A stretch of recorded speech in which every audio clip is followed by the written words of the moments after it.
Comment sauver le FC Barcelone? C'est la question que je vous pose et c'est la question que je vais essayer de répondre dans cette vidéo. Donc on va tout de suite commencer avec le contexte, comment le Barça en est arrivé à cette situation d'aujourd'hui. Et d'abord, si ça vous plaît, n'hésitez pas à vous abonner et à liker, ça ferait super plaisir. En ce moment, la chaîne va bien, on a atteint les 400 abonnés il y a quelques jours, donc je vous remercie. On peut tout de suite commencer, c'est parti. Donc on va revenir en 2015 avec la dernière Ligue des Champions du FC Barcelone. C'était une victoire 3-1 contre la Juventus, on s'en souvient bien. C'était la bonne époque où on avait Messi, Suarez et Neymar en attaque qui formaient le trio magique que tout le monde connaît, la MSN. Voilà, c'était fantastique. On a tous apprécié la regarder. Et du coup, le Barça n'a pas gagné de Ligue des Champions depuis 2015. On a été assez proche en 2019, où on a été en demi-finale, où on a cru aller en finale avec à l'aller un 3-0 contre Liverpool. Mais on s'est pris une clim, un 4-0 dans notre grand-mère. C'était vraiment douloureux ce moment-là, effectivement. Mais bon, c'est comme ça. Et sinon, on peut aussi souligner un Barça qui devient au fil des années de plus en plus friable en Ligue des Champions, comme on l'a dit, le 4-0 contre Liverpool et ce fameux match contre la Juventus où on s'est fait éclater à l'aller 3-0. C'était quelque chose et au retour on a fait 0-0, donc on n'a pas mis de but contre cette équipe de la Juve. Et sur toute cette époque, qu'est-ce qu'on peut dire? De 2014 à 2020, le président c'était bien sûr Bartomeu.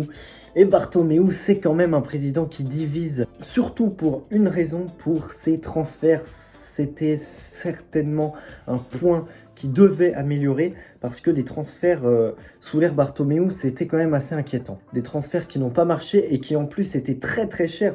On peut parler de Griezmann, on peut parler de Coutinho, on peut parler de Dembélé et c'est tous des transferts qui ont été à plus de 120 millions d'euros et bon, le rendement n'était pas autant bon qu'attendu. Et quand on rajoute à ça l'affaire avec Negreira, forcément Bartomeu, voilà, ça fait trop de défauts sur son CV et du coup en 2020 il a été remplacé par Laporta. Et maintenant on va revenir à la saison dernière en 2022-2023, qu'est-ce qui s'est passé et sur quoi on peut se baser, à quoi on pouvait s'attendre pour la saison actuelle. Donc tout d'abord le championnat, donc en Espagne on a fini champion, voilà, on s'en souvient, avec 88 points.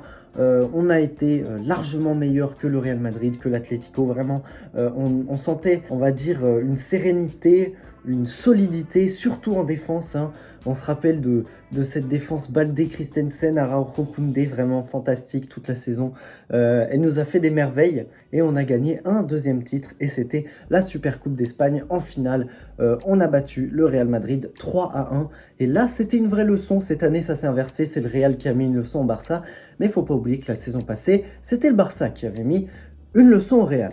Et on peut aussi parler de la Ligue des Champions où on a fait n'importe quoi encore une fois. On a gagné nos deux matchs contre Pilsen, mais c'était pas du tout suffisant. On a fini 3e du groupe derrière l'Inter et le Bayern Munich. Voilà, on se souvient du match contre l'Inter où Piqué avait fait n'importe quoi en défense, hein, on s'en rappelle. Et suite à ça, il avait annoncé sa retraite, donc c'était vraiment catastrophique.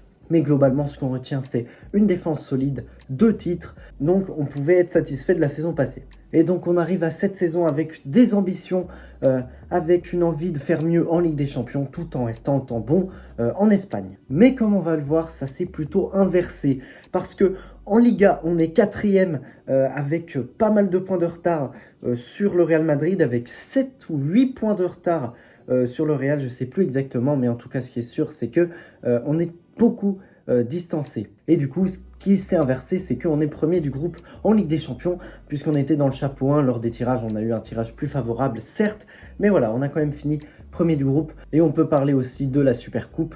J'en ai parlé avant. On s'est fait éliminer 4-1 en finale contre le Real. Voilà, il n'y a pas eu de débat dans ce match, hein. Le Real a totalement mérité sa victoire. Donc pourquoi le Barça ne marche pas, marche moins que la saison passée? Il y a de multiples raisons et on va les évoquer maintenant. Donc on en a parlé, ce qui était la force du Barça la saison passée, c'était sa défense. Et cette saison, ce n'est pas le cas. C'est vraiment pas une équipe qui est sereine en défense. C'est vraiment pas une équipe qui est en confiance. Il y a pas mal de moments où on se dit que Koundé, que Baldé, que Christensen, il dégage comme ça dans l'axe et ça amène à des occasions qu'on aurait largement pu éviter. Donc ça change beaucoup comparé à la saison passée si on n'a pas notre atout principal. Sans parler de l'attaque qui n'est pas au rendez-vous non plus. On a des joueurs de qualité, on a des joueurs mondialement connus comme Lewandowski qui sont censés marquer et même être plus influents dans le jeu. Et cette saison, Lewandowski, c'est vraiment pas ça. Au niveau statistique, c'est pas mauvais, mais c'est pas non plus au niveau qu'on attend. On peut parler de joueurs qui sont assez réguliers, comme Rafinha, comme Joao Félix, comme Ferran Torres, qui sont talentueux, qui sont capables de faire des très très grands matchs, mais qui sont aussi capables de te sortir des matchs où tu te dis mais pourquoi ils jouent? Et on se retrouve donc à titulariser des mecs de 16 ans comme Lamine Yamal. Et le dernier point qui pourrait expliquer pourquoi le Barça va mal, c'est les blessures à répétition dans ce club. Ça me rend fou, mais vraiment tout le temps des blessures, tout le temps. Il n'y a jamais un match où tu as ton équipe type, il y a toujours 2-3 joueurs importants qui sont blessés. On peut parler d'actuellement où il y a Ter Stegen qui est blessé, où il y a Gavi qui est blessé, il y a Cancelo qui est blessé. C'est 3 joueurs qui sont importants pour l'équipe et ils ne sont pas là. Gavi, on pourrait dire que c'est de la malchance, mais moi je vous dis que c'est parce qu'il joue trop. Et ça c'est le staff du Barça qui doit dire stop, il faut le faire reposer parce que voilà, il y a un problème. Et donc pour remédier à ça, je vais passer au mercato. Ça va pas tout faire bien évidemment, ça va pas changer le club, c'est vraiment mon avis, ce que je pense qui pourrait améliorer le club. Et un point important à préciser, c'est que c'est un mercato pour l'été prochain, pas pour cet hiver, pour l'été prochain. Donc si vous n'êtes pas d'accord, n'hésitez pas à dire dans les commentaires pourquoi et quels joueurs vous auriez recruté. Donc on va commencer tout de suite avec le premier transfert. Et j'ai été chercher un milieu défensif, on en parlait, on a un manque de qualité à ce poste. Et j'ai donc été chercher Sofiane Amrabat.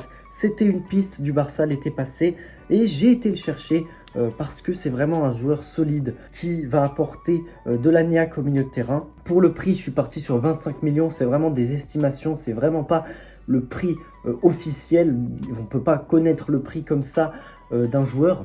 Et donc les raisons de mon achat, c'est un nouveau profil qu'on n'a pas au Barça, c'est-à-dire un milieu purement défensif. On a Oriol Romeu, mais comme je l'ai dit, c'est pas un joueur qui est assez bon pour être titulaire.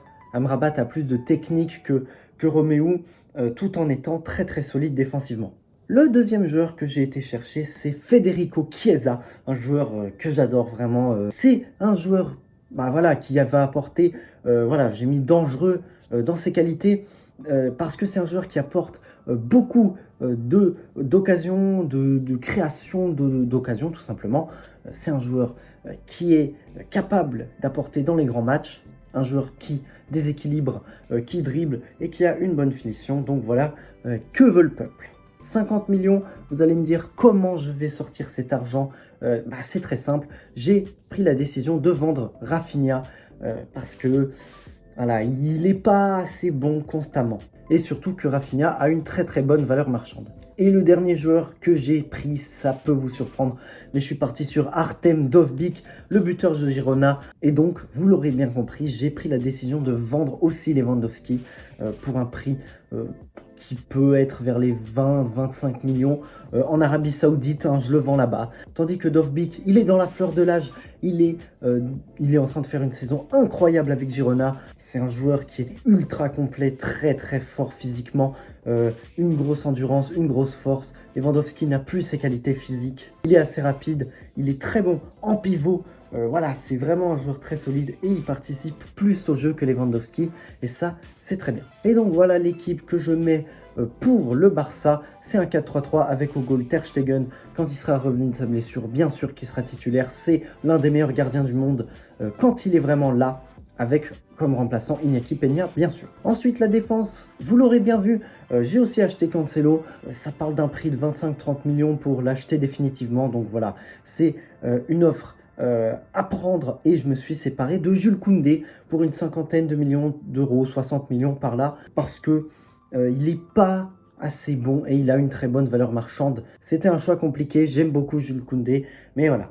Et donc dans la défense centrale, on a Araujo et Christensen qui sont très très très bons. Et à gauche, je fais confiance à Baldé, même si pour l'instant c'est compliqué cette saison, ça reste un joueur très talentueux, on l'a vu.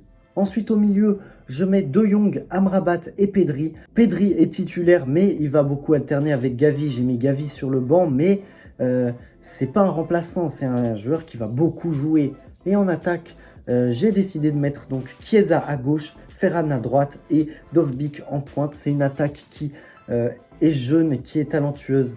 Ferran, c'est un joueur qui est assez irrégulier, mais qui est quand même très talentueux et qui est capable de faire des bons matchs. Donc voilà, on en a fini avec cette vidéo, j'espère qu'elle vous a plu. Moi j'ai adoré la faire, comme d'habitude j'adore tourner les vidéos, surtout quand ça parle du Barça, mon club de cœur. Donc on se retrouve à la prochaine pour une nouvelle vidéo. Salut!